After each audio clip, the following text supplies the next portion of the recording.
House Taxation meeting will come to order. We will try to not rush, but be efficient with our time since we are a little bit limited today. But thank you for your patience on waiting for the other committee to finish up their business. First item would be requests for bill introductions. Do we have any requests?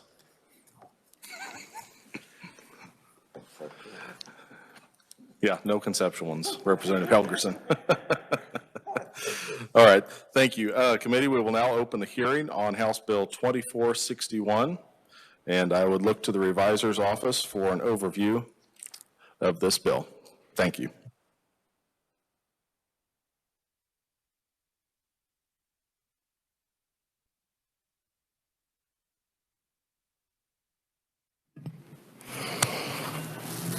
Thank you, Mr. Chairman.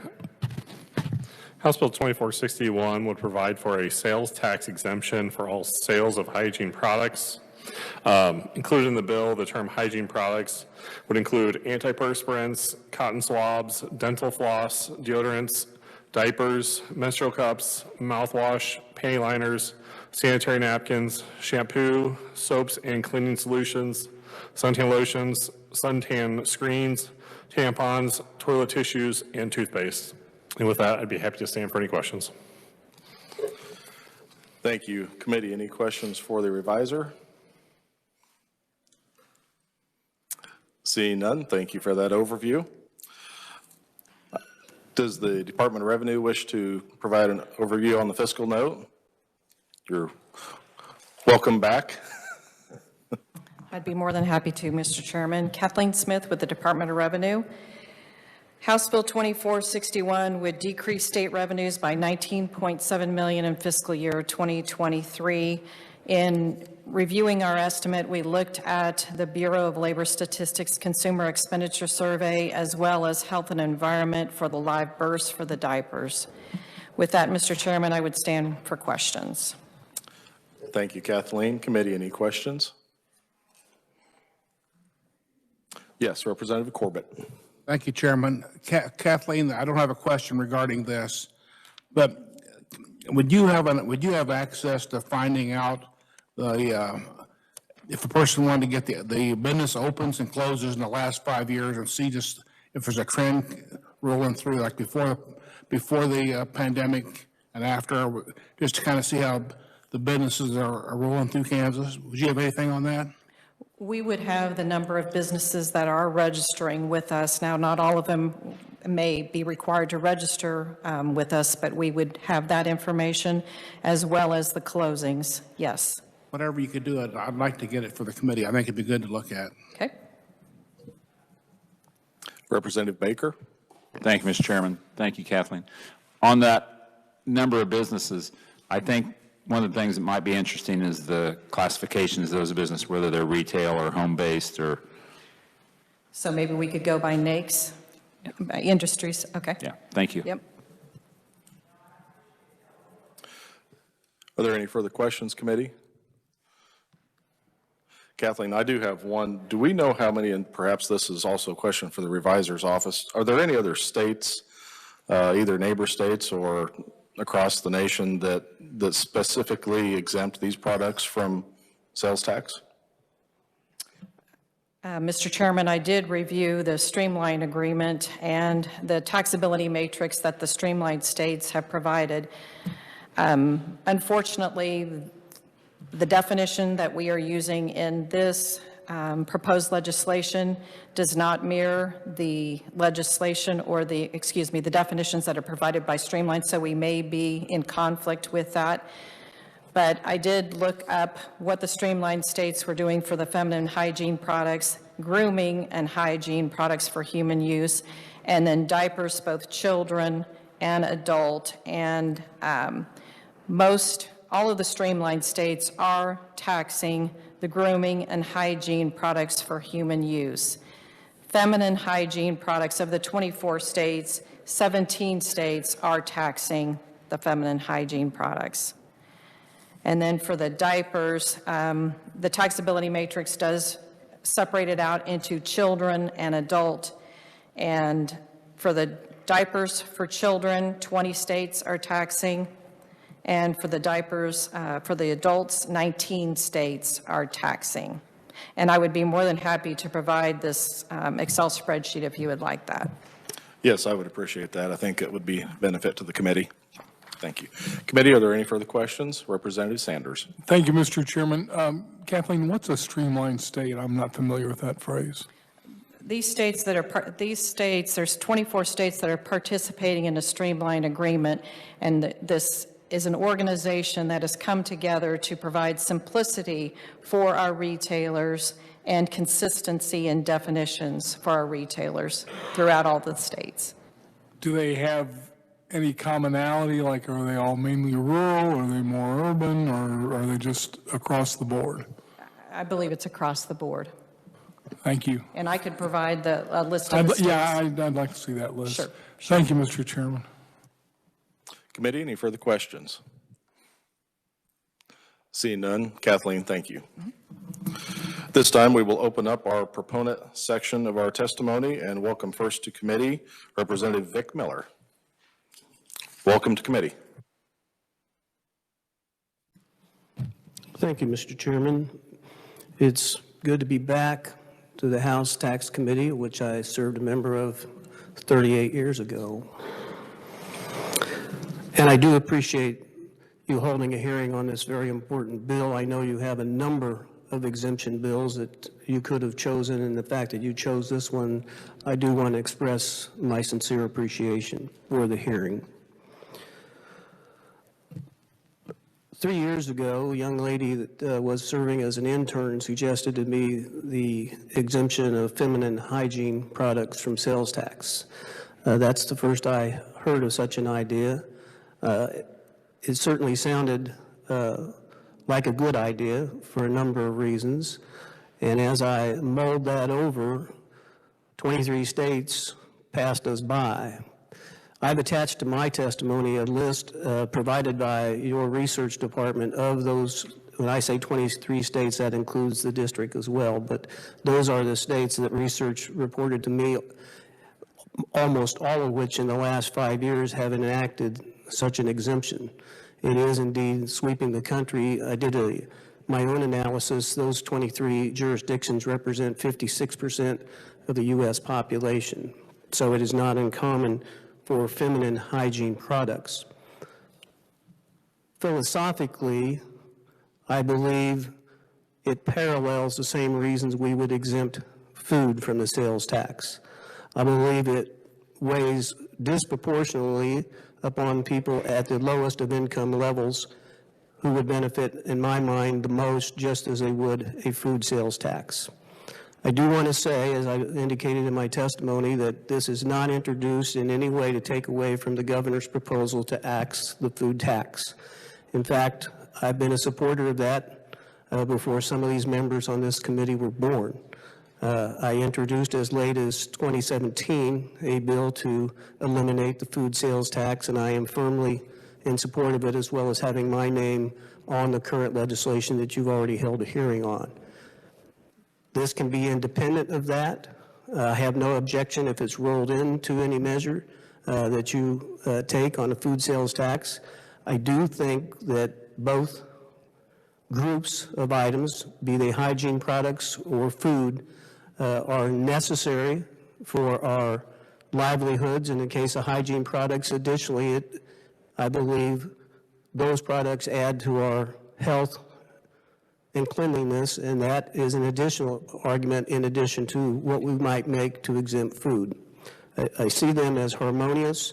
If you want to include them in the same bill, the governor has asked for a clean bill, and I can think no better way than making it clean than to add hygiene products. I do have another commitment for my other standing committee, my own standing committee. I would be happy to stand for questions, but I need to do that now because I'll be departing if you have questions. Certainly, Representative. I'd be happy to entertain that. Committee, are there any questions? Representative Sanders. Thank you, Mr. Chairman. So how was this list determined? It seems to me that there's a huge difference between feminine hygiene products and, say, shampoo and mouthwash. So what were the criteria to get on this list? You needed to be in the room at the time we were comprising the list. I did not see any good reason to limit this exemption to feminine hygiene products, although I fully support that, and if the committee chooses to go that route only, I'm fine with that. But I saw, and if you look through that list, I saw no reason, no different reason to limit it just to feminine hygiene as opposed to the items that are on that list. And it was me and three other people on staff that sat in a room and said, what would you include? Initially, I was working with the revisor on a definition of hygiene products. That's very difficult to master and leave a lot of, without leaving a lot of ambiguity out there for regulation over and over challenges. Is this included or is this not included? So we created a list. I'm not wedded to that list as well, and I would say that part of your testimony, I know from the oral health people, suggest toothbrushes as an example. Certainly that should have been on the list. It didn't come to mind because I haven't bought a toothbrush for as long as I can recall. Not that I don't brush my teeth, but my dentist gives me toothbrushes. I never have to buy one, but certainly it makes just as much sense to have toothbrush as toothpaste, and if there are others, I'm sure there are others. If we got started with just this list, I'd be thrilled, even though there probably are other items we could think of. I hope that answers the question. Yes, but it just seems to me that there are some items that are absolutely necessary, and then there are other items on the list that you could make the case that this is not an absolutely necessary item. That's my point. And I'm not going to quarrel with that. I didn't think this list included any frivolous items that weren't good for good hygiene. Thank you. Thank you, Mr. Chairman. Thank you. Committee, any further questions? Always have to remember to check my computer here. I do not see any online or in the room. Representative, thank you for your testimony. I don't know if you have an agenda in front of you, but it was not necessarily a demotion to be listed as senator. It's not an insult. Thank you. Committee, our next proponent testimony is from Lindsay Ford with the Public Policy Attorney for Kansas Coalition Against Sexual and Domestic Violence. Welcome to committee. I don't believe your microphone's on. Is there a little light? Oh, there we go. Oh. Hi, I'm Lindsay Ford. I'm the Public Policy Attorney with ks.gov. I thank you very much for the opportunity to come and testify about this bill as a proponent today.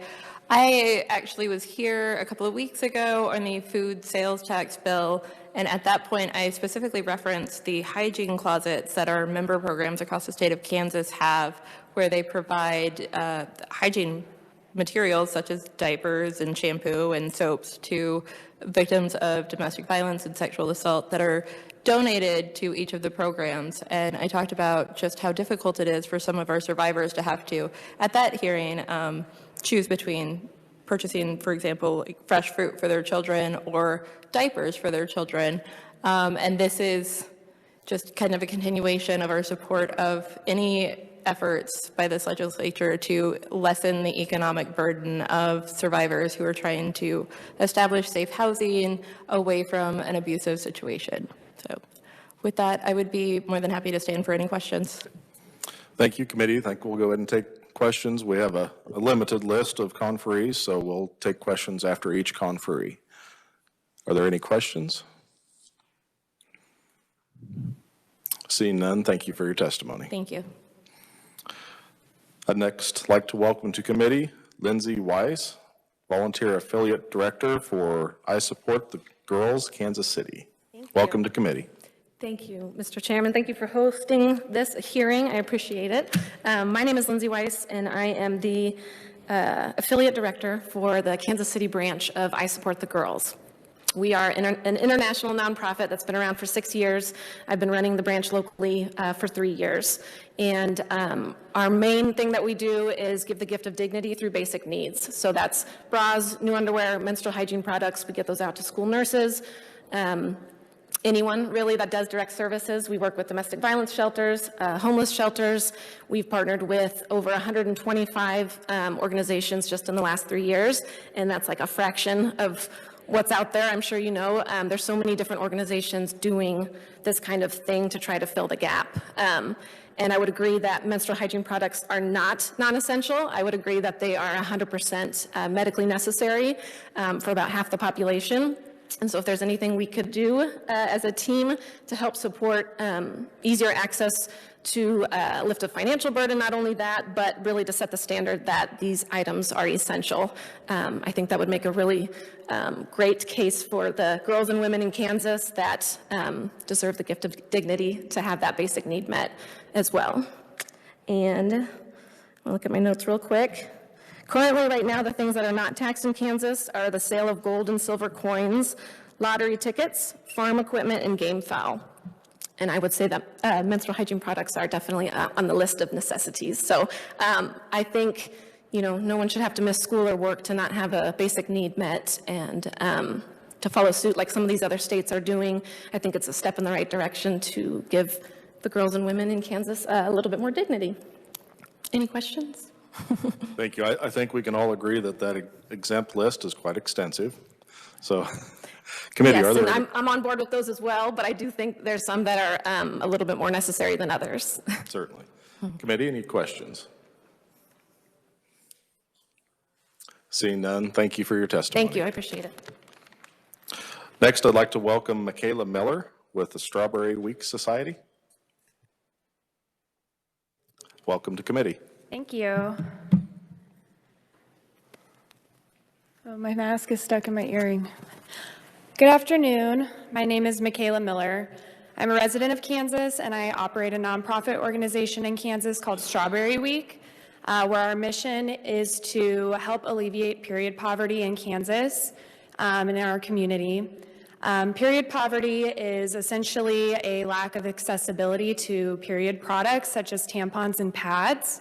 Our approach is primarily mutual aid based through collection drives and donations that we freely distribute to local schools, libraries, and other nonprofit organizations that serve vulnerable populations, such as people facing houselessness. The tax on health and hygiene items puts an additional financial burden on our community. In regard to period products, it can be viewed as discriminatory because it disproportionately affects the population that menstruates. When someone is struggling to afford period products, they must resort to unsafe management methods such as rolled up socks, reused pads, and rags. These methods lead to serious illness and infection, which also contribute to increased anxiety and depression. For these reasons, period poverty is a public health issue. Please make our community healthier by making these health and hygiene items introduced on this bill more accessible. Thank you. Thank you for your testimony. Committee, are there any questions? Yes, Representative Schmidt. Thank you, Mr. Chairman. Could you tell us, are there feminine products available in sporting venues, for instance, which would be particularly necessary? To my knowledge, it's based on the venue, not something completely reliable for someone who menstruates. And if there are period products available, a lot of the time you need quarters, and a lot of the time those old machines aren't even stocked. So that's the extent of my knowledge on that. We have a partnership with the Kansas City Public Library, for example, where we provide free period products in all 10 of their branches, restrooms. They're just in a bin on the counter, so it's It's what's the word? It's an anatomical event that's unpreventable, just like using the restroom. Not everyone knows when they're going to menstruate or have their period, so it's important that these items are available to, those that will need them, so. Thank you. I think there are some countries too that have taken this on.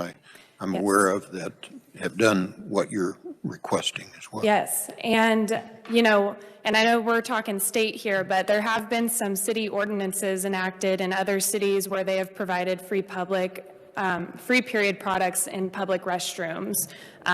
They've gone through private businesses where the business provides the period products, just like they would toilet paper, paper towel, and soap in their restrooms.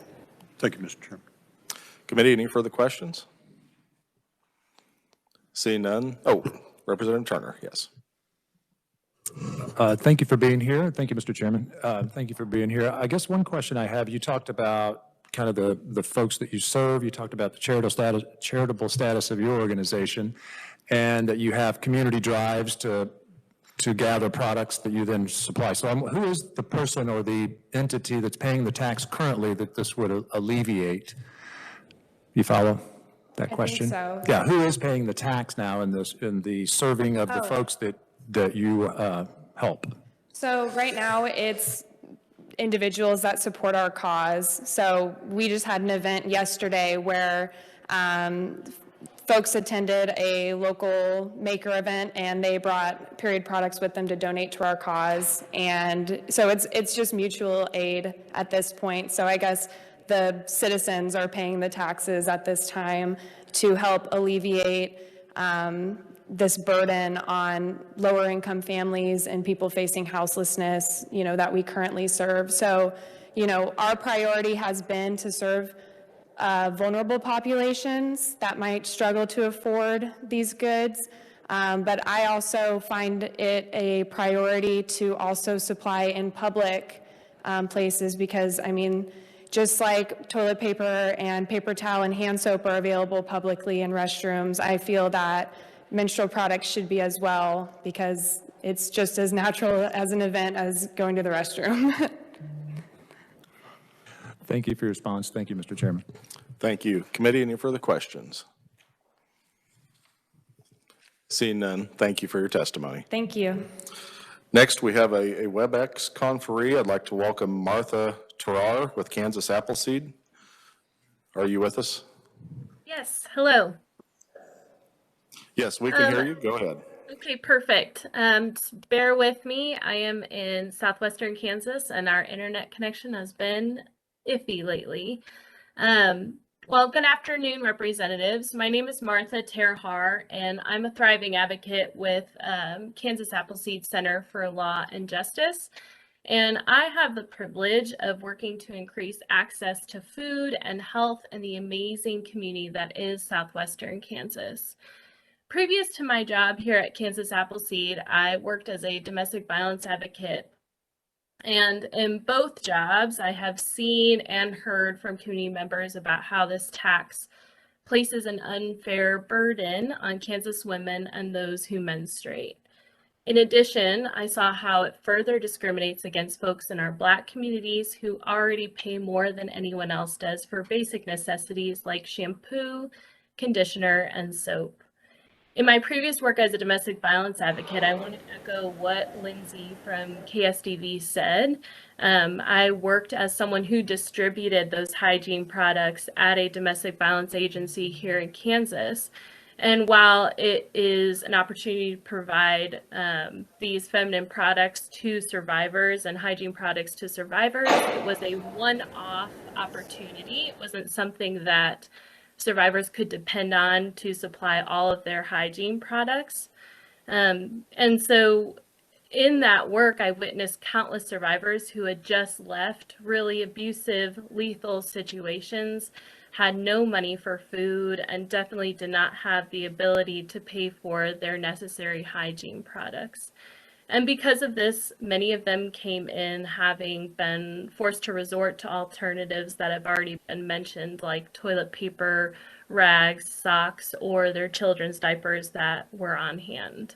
And this was voiced to me by survivors and community members who shared their experiences that it was a pretty degrading and dehumanizing experience and created a lot of barriers for people who are trying to maintain their health, restart their life, build safety, and maintain their jobs in the workforce.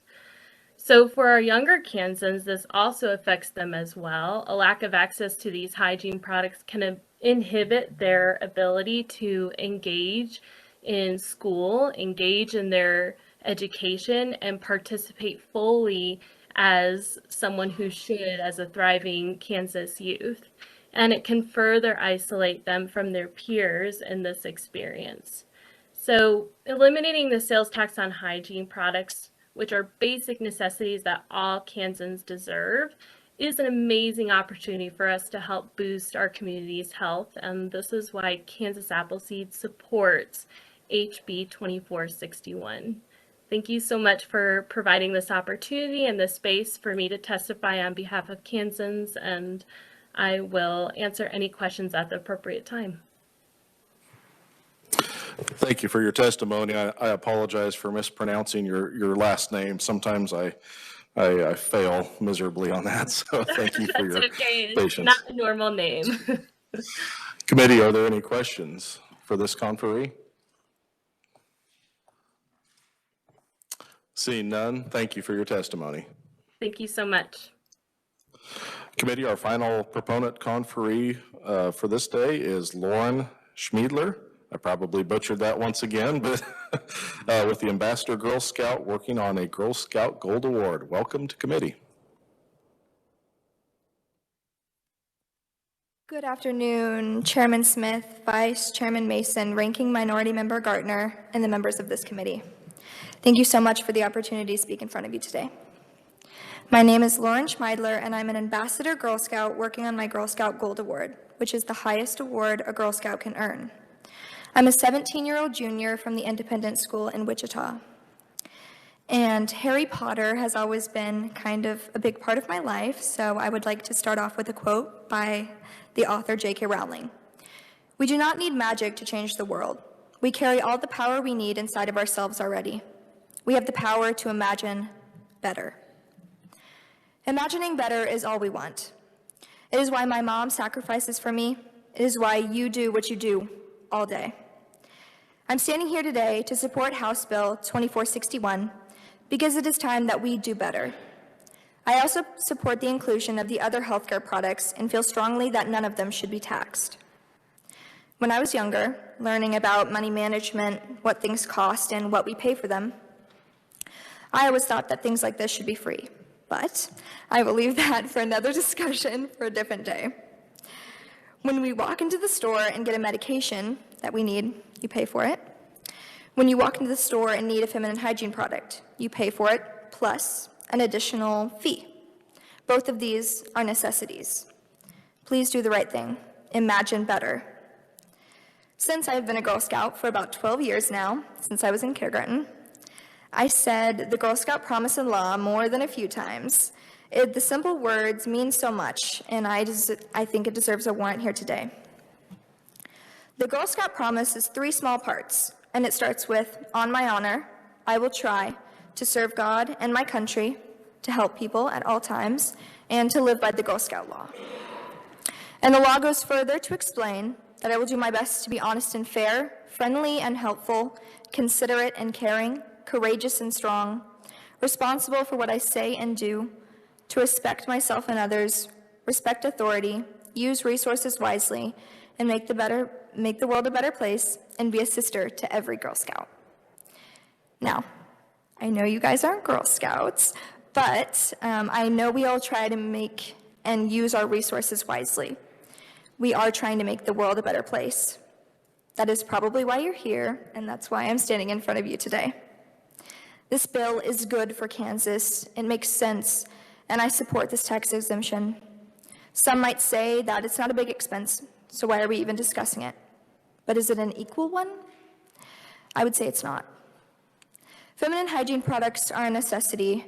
Over the course of a lifetime, the average menstruating Kansan will use 17,000 tampons. That's 546 periods, costing approximately $10 a month. So, where does this tax burden fall most heavily? That would be on the lower income Kansan. Is that equality? I would say not. Again, if we can't make these free, we can do what we can to not make it any harder. And I would hope that you can agree. It would not be me if I didn't end with another quote, this time from Alexander Hamilton, because I'm a high schooler and it's Alexander Hamilton and this is the tax committee. There's a million things I haven't done, but just you wait. Now, we're not talking about a liquor or a tea tax, but we can give some equality to Kansas females. We can make a difference in the lives of many women, and we can make the world a better place, one decision at a time. I am very grateful for your time today. God bless and thank you. Thank you for your testimony. Committee, are there any questions? Yes, Representative Clayton. Well, not really a question, but more so a comment. There is at least one Girl Scout on this committee. So thank you very much, and would like to thank everyone who provided testimony today, and especially my thanks and gratitude to the chair for offering this a hearing. I think that this has been a very valuable discussion, and my gratitude to you. Thank you. Representative Schmidt. And I, too, don't necessarily have a question. I just want to say this is an example of some of the kids in our schools, and thank you for having the courage to come up here as a junior in high school and testify on this. Thank you, Lauren. Thank you. Thank you, Mr. Chairman. Yes, and you have done an excellent job. Are there any further questions? Yes, Representative Sanders. Thank you, Mr. Chairman. So take me through your history with this bill. In your research, did you discover that Representative Miller had already proposed this, or did you approach him about proposing a bill like this? I had approached him about doing a bill like this, and we worked together for many months and decided what would be included in this whole hygiene situation. And his team was going through all of the things that could be hygiene, could be not, you know, not just the feminine product, but also the diapers and the toothpaste and all of that. So. Thank you. Thank you, Mr. Chairman. Any further questions? Seeing none, thank you for your testimony. Thank you. Committee, we have draw your attention to multiple written-only proponent testimony. I show no one wishing to appear neutral or opponent. Is there anyone else wishing to appear as a conferee on House Bill 2164? Seeing none, we will close the hearing on House Bill 2461. Pardon. At this time, I'd like to open up the hearing on House Bill 2558 and turn to the revisor's office for an overview.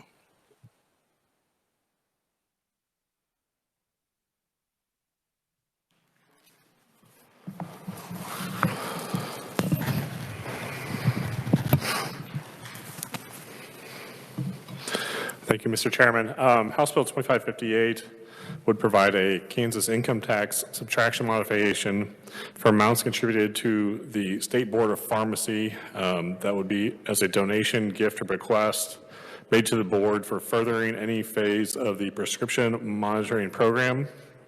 The subtraction modification would become effective for tax year 2022 and thereafter. And with that, I'd be happy to stand for any questions. Thank you. Committee, any questions? We're a quiet bunch today. Okay. Thank you. I'd like to also turn to the Department of Revenue for an overview on the fiscal note.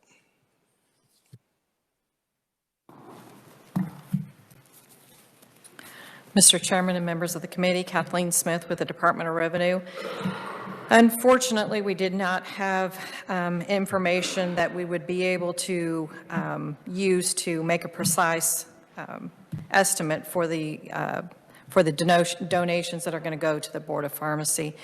So we know that it would decrease the state general fund, but we just don't know by how much. Thank you. Committee, are there any questions? Seeing none, thank you, Kathleen. Committee, this is an unusual circumstance here. I show no one appearing as an oral conferee. Do we have anyone wishing to appear? Oh, yes. Thank you, Mr. Chairman. I apologize if my testimony did not get to the committee, but I will be happy to provide that. No, I think we do have your written testimony. I wasn't sure if it was oral or just written only. Yes, So apologize for that confusion. I'm Alexandra Blasey. I'm the Executive Director of the Kansas State Board of Pharmacy. And as you might suspect, at the Board of Pharmacy, we're responsible for monitoring and regulating all of the pharmacies and all of the pharmacy personnel within the state of Kansas. But what you may not be familiar with is that we are also responsible for the management and operation of the prescription monitoring program in the state of Kansas, known as ktrax. And ktrax is a web-based system that enables pharmacies to report on a daily basis all of the controlled substance prescriptions that are dispensed on an outpatient basis. So what that is a lot of fancy terminology for is that when you go to your pharmacy and you receive a prescription for an opioid or a benzodiazepine or a stimulant prescription, so there was some of those more potentially dangerous drugs, that information is then reported into our ktrax system and is then provided to our ktrax users, who are prescribers and dispensers, pharmacists in the state of Kansas. And they use this to make a more informed and clinical judgment about their prescribing patterns and their dispensing to ensure that patients are not diverting medications, shopping amongst prescribers, and so forth. And this has been a tremendous deterrent in the opioid epidemic in the past several years. The program started in 2008 and was actually very conceptual at that time. But beginning in 2009, we began the program, and the program was entirely federally grant funded through 2014. And at that time, we realized that there had been some interesting things laid out in the statutes. One of them is actually a prohibition on the fact that we could charge any fee for operation of the program. So without federal funds coming in to support the program, there would actually be no revenue source for supporting continuation of the program. So we began working on this project and came up with a number of different scenarios. We worked with our stakeholder associations, and while we do still apply for and receive significant funds in grant funding to support the ktrax program, and will continue to do so, grant funding is at the federal level only available for new projects or enhancements to the program and cannot be used for our base level maintenance day-to-day funding. And so we have program costs right now that total about $250,000 a year. And we are receiving some funding from the opioid settlement litigation funds to help support that. But for many years, we were actually using special revenue funds from the Board of Healing Arts, Dental, Optometry, Nursing, and Pharmacy to support the program. And we are trying very hard to get away from that because we are depleting those special revenue funds. Furthermore, all stakeholders and members agree that this is truly a benefit to the public, this program, because it really does provide a layer of protection and additional oversight to get the information into prescribers' hands at the point that they can really do something about it and prevent any kind of misuse, abuse, or diversion of controlled substances. And so we went to work on a project to find a variety of different funding sources. We continue to apply for federal grant funds and receive grant funds in the approximately amount of $1.7 million just for this fiscal year alone. As I mentioned, we receive about $200,000 in opioid settlement litigation funds. However, one item that has been in the original statutes from the very beginning is that ktrax is authorized to receive gifts and donations to the program. Unfortunately, year to date, we've never received a donation to the program aside from federal grants. And we think that probably that is in part because there is no incentive aside from just benevolence to donate to the program. And so part of the stakeholder work group examined the opportunity to actually provide a tax deduction for such donations to the program. Now, the way it is crafted in the bill before you, there is no limitation, and the board is open to any discussion about that, as you may see appropriate. Additionally, we are sensitive to the fact that the Department of Revenue would have some setup costs, and unfortunately, that is the reality of setting this up. But we do believe that long-term, the benefits would outweigh the cost of the program. And we would use this funding to help offset any state special revenue funds that would have to be used to support the program long-term. We do know that grant funds will continue to decrease over time, and we need to at some point be able to accept full financial responsibility for this program. While it certainly wouldn't come to the tune of about $2 million is what you see on your paper in front of you, some of those are those enhancement projects that I mentioned. We do think that the long-term cost is more than that $250,000 annual operating cost. And so we need to be ready if and when that comes to be able to offset that. And we think that this could be a beneficial way to do that. With that, Mr. Chairman, I'd be happy to stand for any questions. Thank you. The first question I have, you mentioned limitations. And I know anytime you are looking at receiving donations, you may have only a small number of people that are willing to donate, but they're willing to donate larger amounts. Or maybe you have a large number that are willing to donate smaller amounts. If you're comfortable answering this question, what do you believe a reasonable limit, if we did put one in place, what would be a reasonable limit in your opinion? Well, with the knowledge that our current annual cost is about $250,000, I don't know that we would want to be bringing in revenue that would exceed that substantially, especially on a year-by-year basis.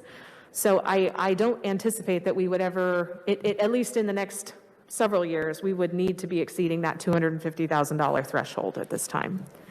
Of course, anything is helpful, but I think that would be a reasonable starting point. Thank you. Representative Wassinger.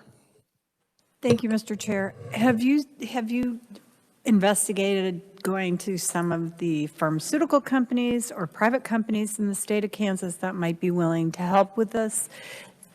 We have had some informal discussions, as the board has had informal discussions. I certainly would not want to name any of those names, but they have indicated that should this bill pass, that would be an incentive for them to donate to the program. Right now, there really is there's no financial incentive for those programs to do that.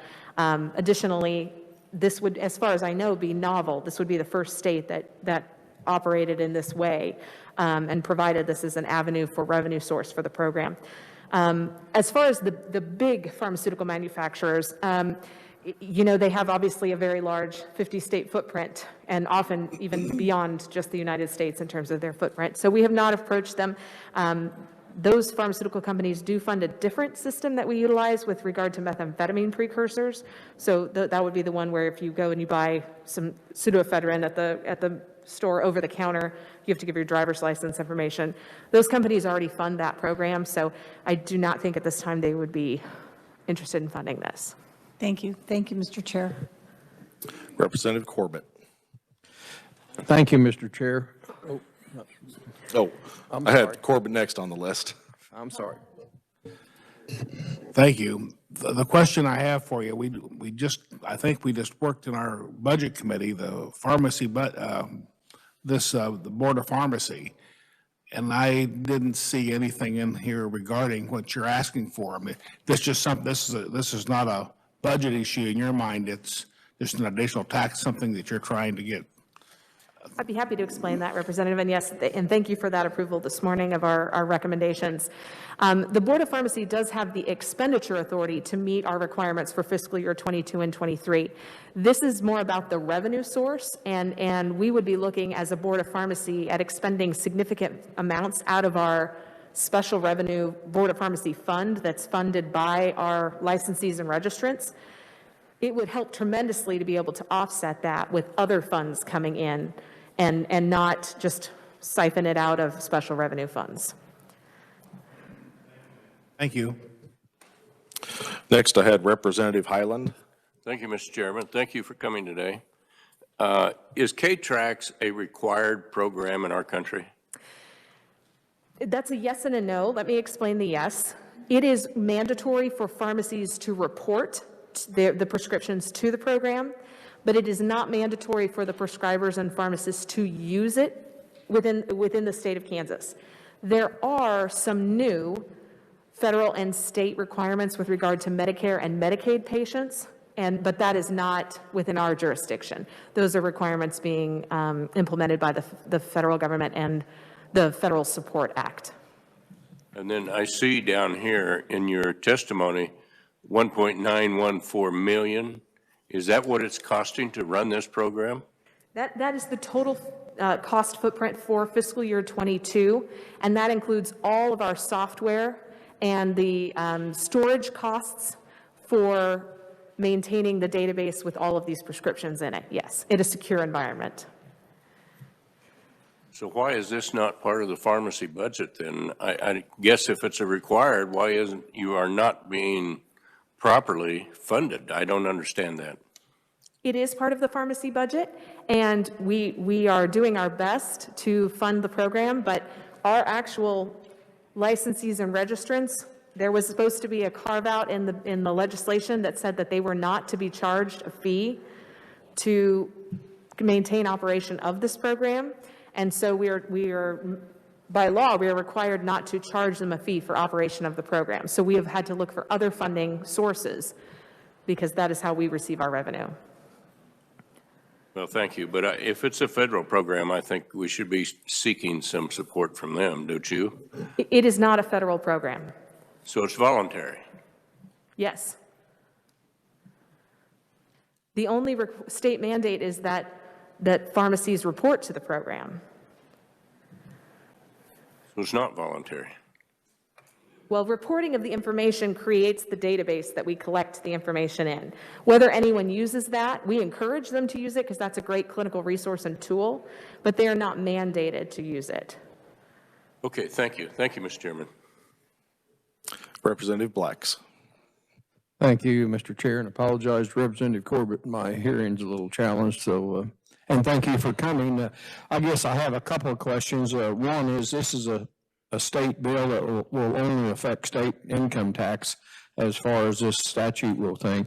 I guess my question to you is, it looks like to me, ktrax is a super program, and it's something we really need. It looks like to me, would the board be eligible for a 501c3 so that would expand more donations to federal people so that they just give it as a tax deduction? That is the board eligible for that? And if so, why not go that route in addition to what you're pursuing? My understanding, my rudimentary understanding is that there is a federal carve-out for donations made to state government to inure to the benefit of the public, and I believe that this would qualify, but there are strings attached to that, and the waters get very muddied, and so, again, so far, we have not had anyone even attempt to take advantage of that. Mr. Chairman, I have one more. So you have some potential donors, I'm assuming, or you wouldn't be bringing this. And the sky could be unlimited if we had the federal, a federal tax where you could get it on not only your state tax, but a federal tax deduction too, I would think. I don't know. Okay, thank you for that. Thank you, Mr. Chair. Yes, Representative Schmidt. Thank you, Mr. Chair. I see you received a grant from the Department of Health and Human Services.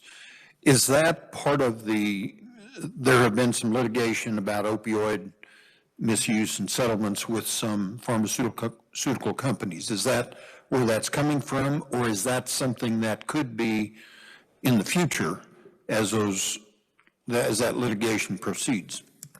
So that money that you mentioned regarding the settlement, that's actually an account that was created by statute last year, and it falls under the Attorney General's jurisdiction in the state of Kansas. And we did receive a grant from that program each year of $200,000. So that is that money. The federal Health and Human Services grant, we are actually a subrecipient of that federal grant. It is not related to opioid settlements of any kind. That's just standalone money, and that actually goes to the Department on Aging and Disability Services, and we're a project partner and subrecipient thereunder. Thank you. Thank you, Mr. Chairman. Representative Helgerson. Let me go back to what Representative Corbett was touching on, and that is, you didn't bring this up to the subcommittee, the Appropriation Subcommittee? Yes, we did, sir. And what was the recommendation? They think that all the efforts that we're making to bring in additional revenue sources that we have within our project plan, they have supported those. So they made a recommendation to endorse the legislation? I don't know that they made such a bold recommendation, but they did indicate that they really appreciated our work over the last several years with the stakeholders, not just the Board of Pharmacy. I want to be clear that stakeholder group includes all of the prescriber and dispenser agencies and supportive associations. I understand, but they didn't make a recommendation to endorse the legislation. I don't believe so. Okay. You're looking for just a Kansas tax deduction? Is Yes, that right? Yes. And you think individuals or corporations will donate to pay for this? I don't know that they will donate to pay for the full amount, but we hope that they will donate some portion to help offset our costs, yes. I'm just surprised that you think that there's people out there that'll donate money to this program. But, okay, thank you. Representative Gartner. Thank you, Mr. Chairman.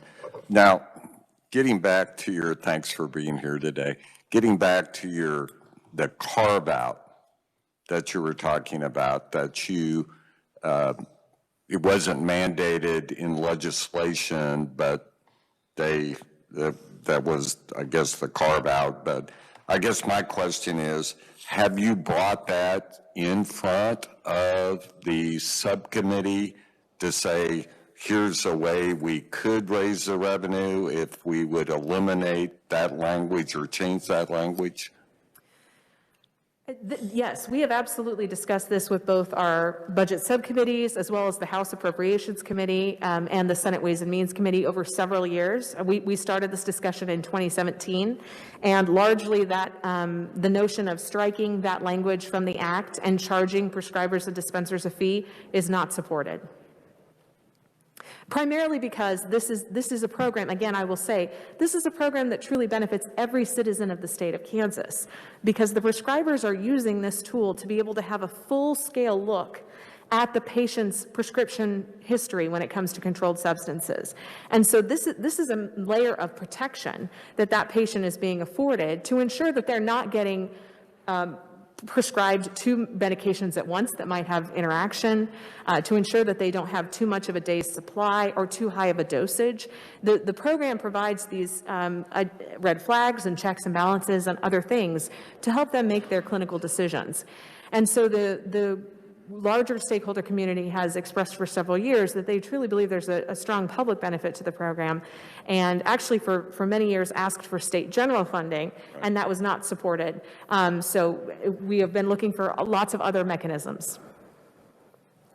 I appreciate that. I just don't understand why, if it's a great program and everybody thinks it's a great program, why they're not looking at other state funding resources. But just a comment. Thank you. Committee, are there any further questions? Seeing none in the room and none online, thank you for your testimony. Thank you. I also have Tara Mays and Carol Moreland listed as proponents. Are any of those in attendance wishing to testify before the committee? If not, we will consider those written only. I am not showing any neutral or opposing testimony. Is there anyone else wishing to appear on behalf of House Bill 2558? Seeing none, we will close the hearing on House Bill 2558. Committee, that concludes our business. Is there anything else for the good of the committee? Seeing none, we are adjourned. Thank you.